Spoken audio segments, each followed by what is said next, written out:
Do you know your mind generates roughly 60,000 thoughts every day, many of which could hold the key to your deepest desires? If you've been exploring the law of attraction, you might have come across Neville Goddard's transformative teachings that focus on the power of imagination. Yet, figuring out how to harmonize both approaches can be confusing. In this video, we'll demystify the connection between Neville Goddard's wisdom and popular LOA techniques, unveiling how you can fuse the two for astounding results. Whether you're a visualization enthusiast or someone curious about the role of assumption, we've got you covered. By the end, you'll have practical tools to manifest your dreams and shift your reality more powerfully than ever. And here's the secret: it's about assuming your wish is fulfilled. Stay tuned, so pay very close attention, because the key to unlocking your greatest aspirations lies right here, waiting to be discovered. Step 1. Focus on the feeling of the desired outcome, as both teachings emphasize emotional alignment. Let's dive into something that both Neville Goddard and the Law of Attraction share as a core idea, focusing on the feeling of the desired outcome. It's like the heart of their teachings, and there's something so powerful about it. Both systems talk about emotional alignment, but what does that really mean? How do we even begin to do it? At the core of Neville Goddard's philosophy, there's this idea that you don't manifest by just thinking about the outcome but by feeling it. Imagine, for a moment, that your desires are like a song, but the lyrics are not enough. You need the melody, the feeling. You can think about a car you want, a relationship, or success in your career, but if you don't actually feel it, it's like the music is missing. And if it's missing, how can you dance to it? Here's where the emotional alignment comes in. Both Neville Goddard and Law of Attraction teachings tell us that emotions are the key to attracting what we want. Thoughts alone can be wishful thinking, but when those thoughts stir up real, genuine feelings inside you, that's when the magic happens. It's not just about wishing for something, it's about embodying that wish and aligning your emotional state with it. So, what exactly does it mean to focus on the feeling of the outcome? It's not as simple as saying, "I want a better life," and hoping that your thoughts magically translate into reality. It's more like going deeper than that. The trick is to really connect with the emotions you'd feel if you already had what you wanted. The secret? You have to believe you already have it. Take a moment to picture it. How would you feel if your dream life were unfolding right in front of you? What emotions come up when you think about it? Excitement? Peace? Gratitude? Confidence? Tap into those emotions as if you were already experiencing them. The key here is to genuinely feel what it would be like if you were living that desired outcome right now.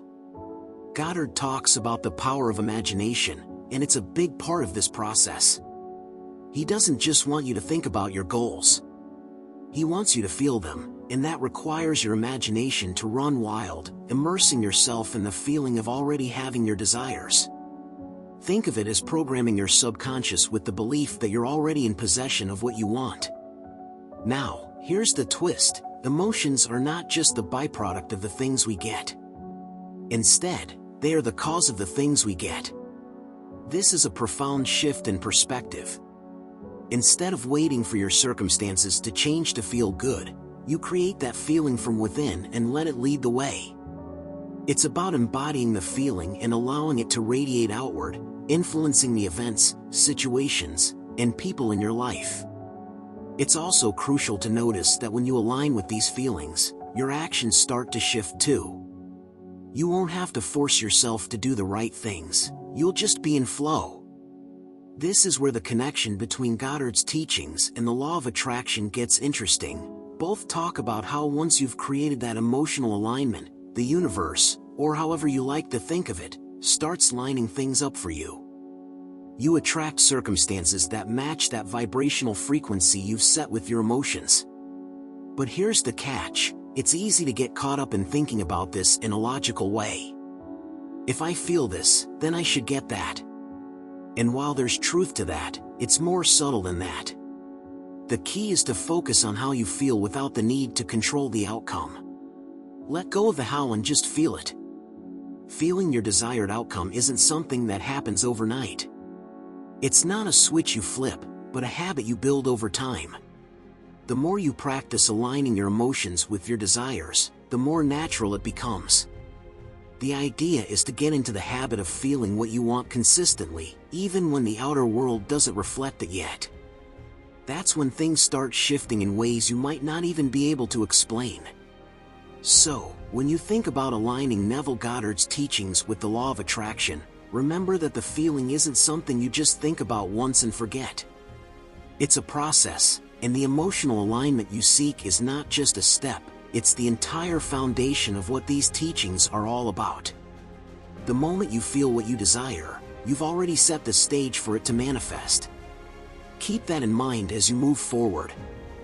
Step 2. Visualize your desire as already fulfilled, creating a strong mental image. Alright, let's talk about the second step in aligning Neville Goddard's teachings with law of attraction practices, visualizing your desire as already fulfilled.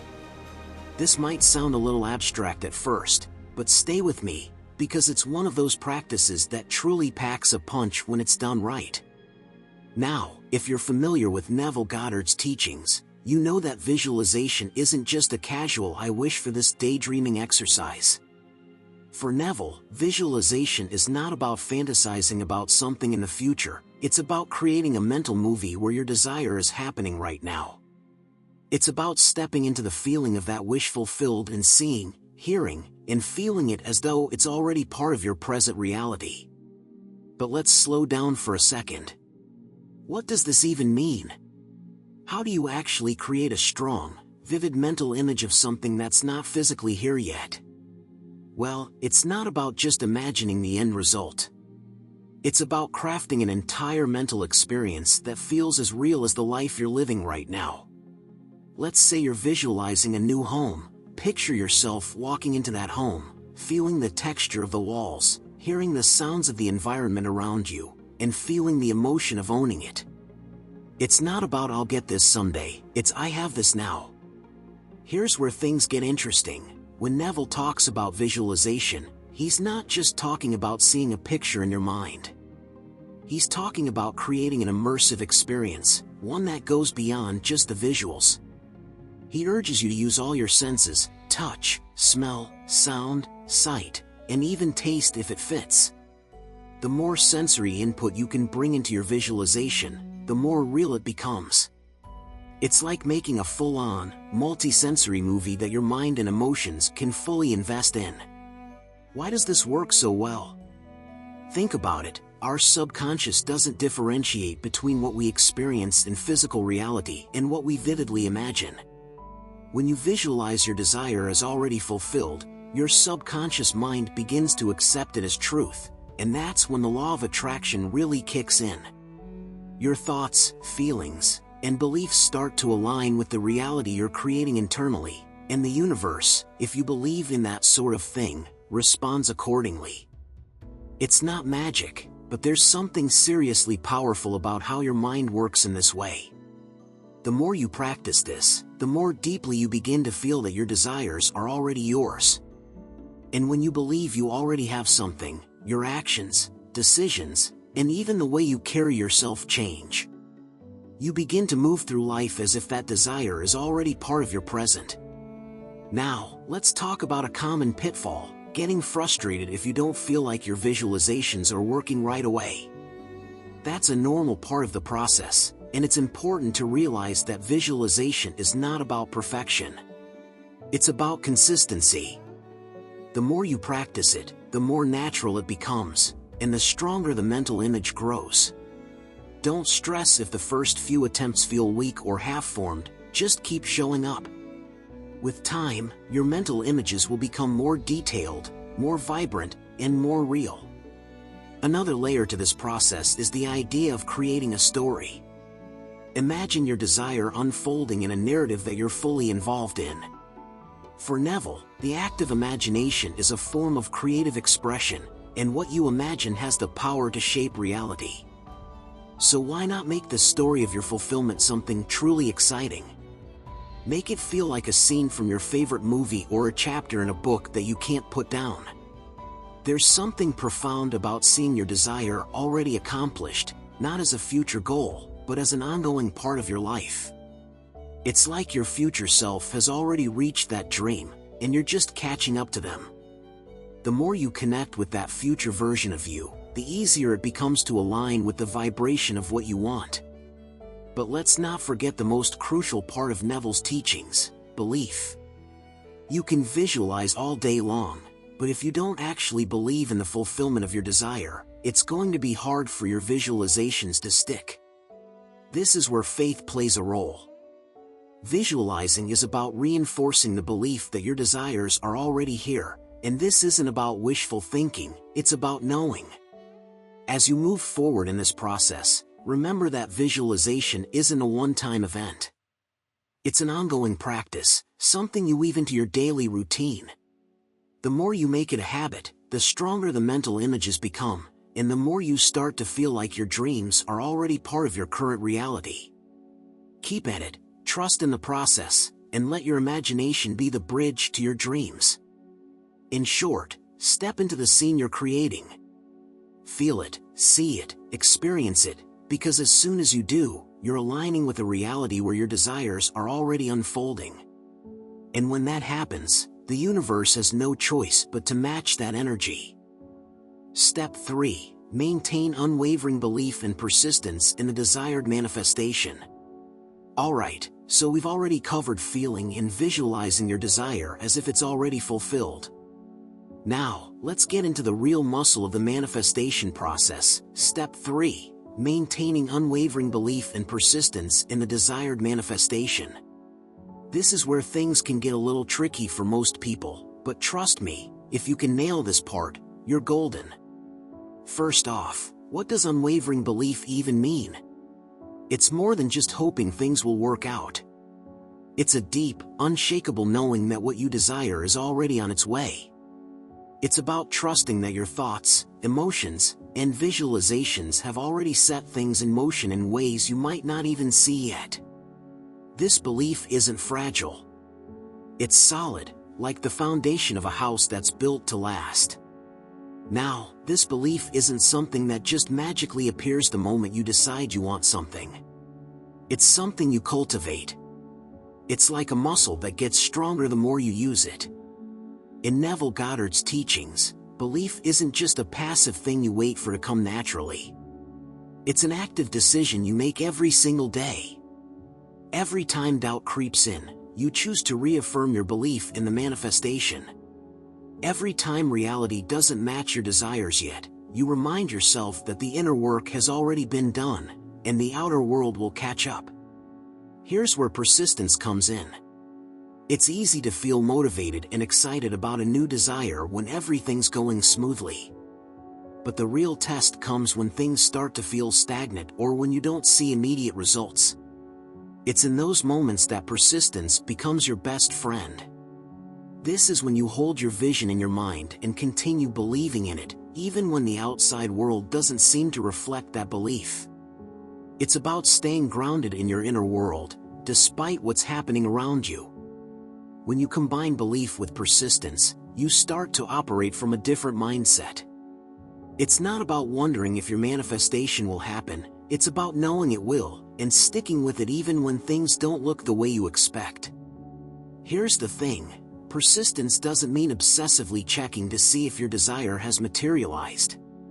It's not about being attached to the how or the timing. It's about holding steady in your belief and allowing it to unfold in its own time, trusting that it's already happening beneath the surface. One of the hardest parts of this process is learning to let go of the need for external validation. It's natural to want to see evidence that your desire is on its way, but that's not the way manifestation works.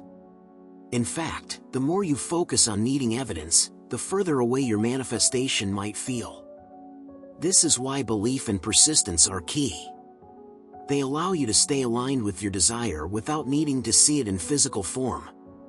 The key is to believe in what you cannot yet see, to trust that what you desire is already on its way. Persistence also means showing up for your desires, even when it feels like nothing is happening. It's like watering a plant. You can't see the growth every day, but over time, that plant is thriving because of the care you've been giving it.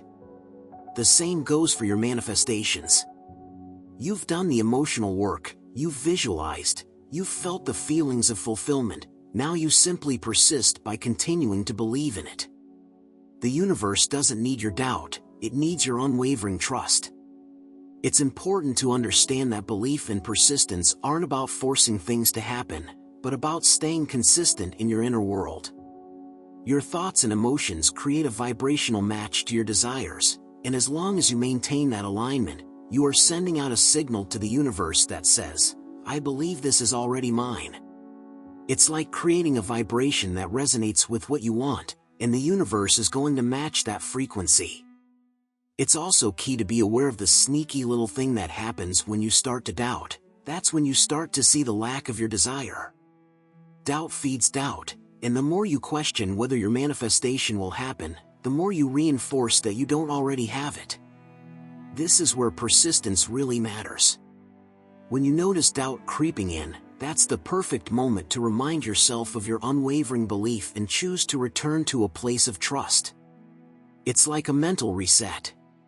Remember, persistence is the unglamorous part of manifestation.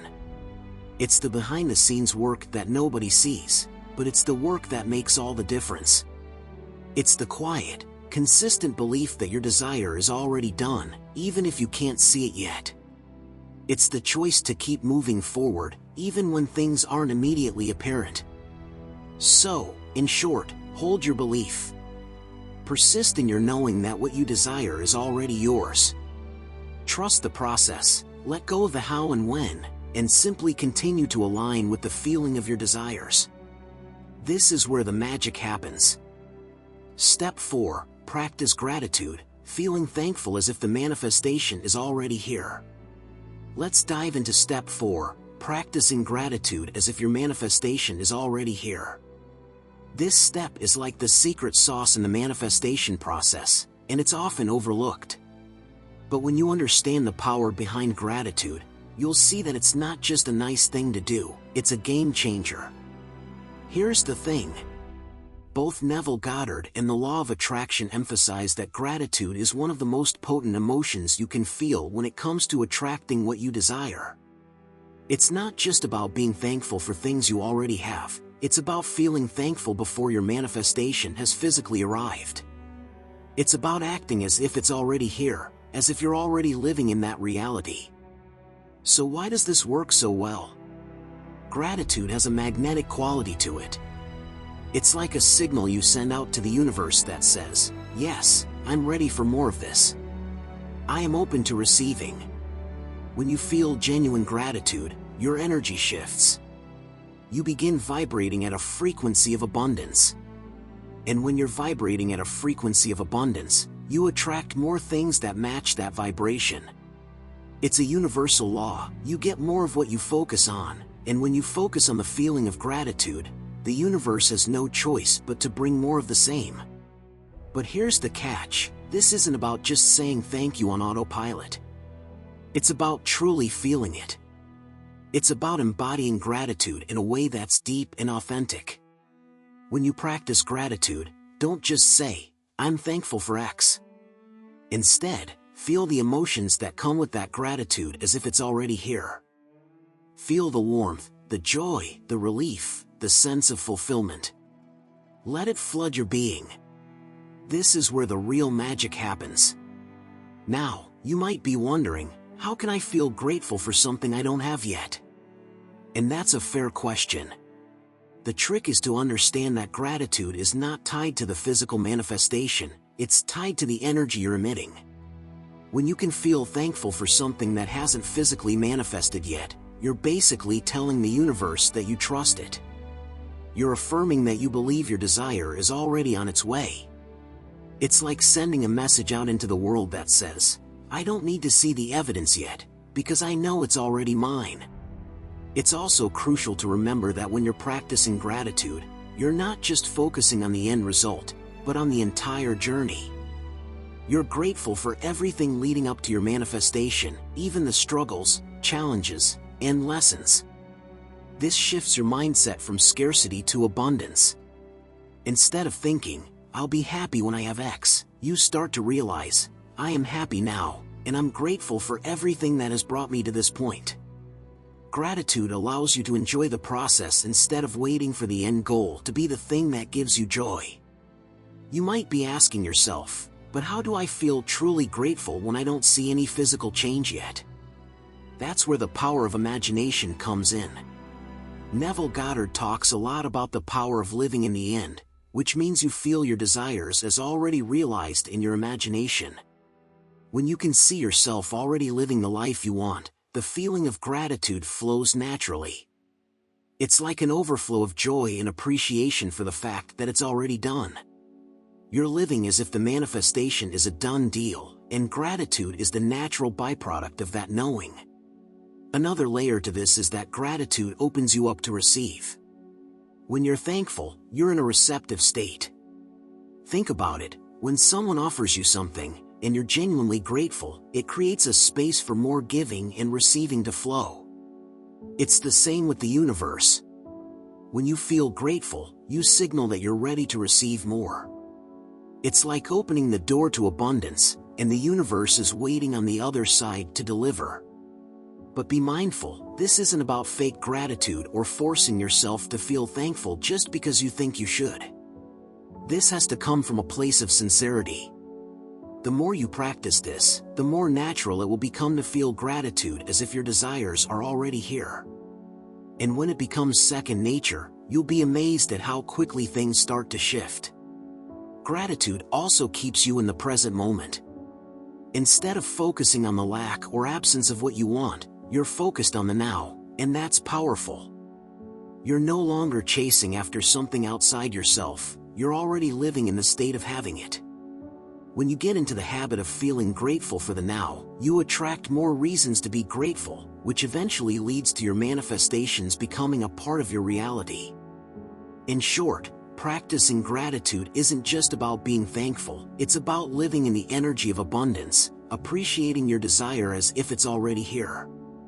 When you can embody that feeling of gratitude, you align your energy with the universe's flow, and your manifestations are free to unfold. It's a beautiful, almost effortless way to draw your desires into your life. So, embrace the feeling of gratitude as if your dreams are already true, and watch how the universe responds in kind.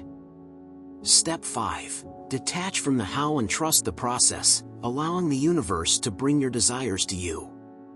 Alright, we're getting to one of the most powerful and often misunderstood steps in the process of manifestation, detaching from the how and trusting the process. This is where a lot of people get tripped up because, let's be honest, it's easy to get caught in the whirlwind of how your desires are going to show up. We all want a blueprint, right? A step-by-step plan that guarantees success. But here's the thing, this whole journey requires letting go of that need for control. So, why is detaching from the how so crucial? The short answer, it's because the universe works in ways we can't always predict or control. It's easy to get stuck on the how, constantly thinking, well, I want this, but how will I get it? How will the money come? How will the opportunity show up? And when you're constantly focused on the how, you're inadvertently blocking the very thing you want to manifest. It's like trying to force a river to flow in a specific direction. You're standing at the edge, telling the water where to go, how fast to go, and how much water should be in it. But here's the thing, the river knows exactly where it's supposed to go. All you have to do is trust that it will get there. It's the same with manifestation. The how isn't your job. The universe has a plan, and it's working behind the scenes in ways that your logical mind can't always grasp. But trusting the process can be tough, especially when it feels like nothing is happening. That's where faith comes in. Faith isn't just a passive belief that things will work out someday, it's an active trust in the flow of the universe. It's knowing that when you focus on feeling good, believing in your desires, and being grateful, things will start moving in the right direction, even if you can't see it yet. The problem comes when we get so attached to the how that we end up feeling anxious and impatient. That's when doubt creeps in. We start to question ourselves, wondering, is this really working? Why hasn't anything happened yet? But here's the trick: the more you focus on the process, the more you trust that everything is already unfolding perfectly, the more you let go of the need to control, the easier it is to stay in alignment with your desires. The universe doesn't need you to micromanage every step. It just needs you to trust that the path will reveal itself when it's time. Now, this doesn't mean you're passive in the process. You're still doing the inner work, focusing on your emotions, practicing gratitude, and staying aligned with your desires. But what it does mean is that you're no longer trying to figure out every little detail. You're not obsessing over when and how the things you want will manifest. Instead, you're trusting that the universe is handling the how in ways that are often far better than anything you could have imagined. When you detach from the how, you're also releasing resistance. Resistance shows up when you start trying to control the outcome or worry that it won't happen. It's that anxious energy you send out when you're constantly second-guessing yourself or the process. But here's the thing: resistance slows things down. It keeps the energy stuck. The more you trust and let go, the faster things will start to flow. It's like you're opening the floodgates, allowing your desires to come to you without unnecessary blockages. And let's not forget that the universe often works in mysterious ways. Sometimes, the way your desires unfold is way beyond your ability to comprehend. Maybe the opportunity you've been visualizing shows up in an entirely unexpected form, or maybe the universe has a better version of what you want, one that you couldn't have even dreamed up. When you let go of the how, you create space for the universe to surprise you. And trust me, it's usually better than anything you could have planned. A big part of detaching from the how is practicing patience. This doesn't mean waiting passively, just sitting around and hoping for a miracle. No, patience is an active practice. It's about staying present, enjoying the process, and continuing to believe that everything is already on its way. It's about trusting that you're exactly where you need to be right now, and that everything is unfolding in divine timing. When you trust the process, the waiting doesn't feel like a burden, it feels like an opportunity to relax, enjoy the journey, and allow things to unfold naturally. So, if you ever catch yourself obsessing over how your desires will manifest, remember, your only job is to stay aligned, trust, and allow the universe to work its magic. Let go of control and watch as things start to fall into place, in ways you never could have predicted. You're part of a much bigger plan, and the universe knows exactly how to get you where you want to go. All you have to do is trust the process and let it unfold. That's a wrap for today, Modern Stoics. Remember, aligning Neville Goddard's teachings with the law of attraction enhances your manifesting power. By combining the focus on imagination with the universal law of attraction, you create an unstoppable force for manifestation. If this video resonated with you, make sure to like, share, and subscribe for more content on combining powerful manifesting techniques. I'd love to hear how you're blending these teachings, so leave a comment below and share your thoughts. Stay aligned, stay abundant, and I'll see you in the next one.